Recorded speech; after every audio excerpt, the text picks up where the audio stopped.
ভারতের মহারাষ্ট্রের ছত্রপতি সম্ভাজিনগর থেকে মুঘল সম্রাট আওরঙ্গজেবের সমাধি সরাতে নাগপুরে তুমুল উত্তেজনা বিরাজ করছে।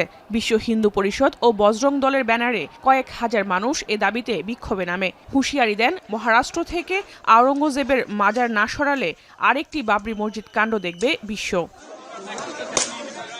সে সময় আওরঙ্গজেবের ছবি ও সবুজ কাপড়ে মোড়ানো প্রতীকী কবর পুড়িয়ে দেয় তারা। আর এতেই গুজব ছড়িয়ে পড়ে আরবি হরফ লেখা কাপড় পুড়িয়ে দিয়েছে কট্টর হিন্দুবাদীরা। এতে আরও তুঙ্গে পৌঁছায় সাম্প্রদায়িক উত্তেজনা। এরই মধ্যে অর্ধশতাধিক বিক্ষোভকারীকে আটক করেছে পুলিশ। পরিস্থিতি নিয়ন্ত্রণে নাগপুরের কোতোয়ালি, গণেশপেট তহসিল, লাকাতগঞ্জ সহ বেশ কিছু অঞ্চলে কারফিউ জারি করেছে স্থানীয় প্রশাসন। নাগপুর পুলিশ জানায়, পরবর্তী নির্দেশনা না দেওয়া পর্যন্ত কারফিউ চলমান থাকবে।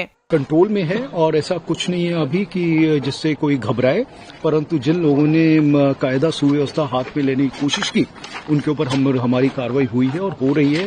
এদিকে মহারাষ্ট্রের মুখ্যমন্ত্রী ও বিজেপি নেতা দেবেন্দ্র ফাড়নবিস সাধারণ জনগণকে গুজবে কান না দিয়ে ধৈর্য ধরার আহ্বান জানান।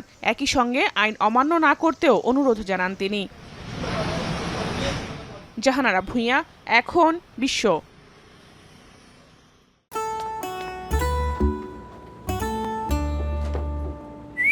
এই ঈদে জুয়েলারি ক্লোদিং এ বিকাশ পেমেন্টে ডিসকাউন্ট।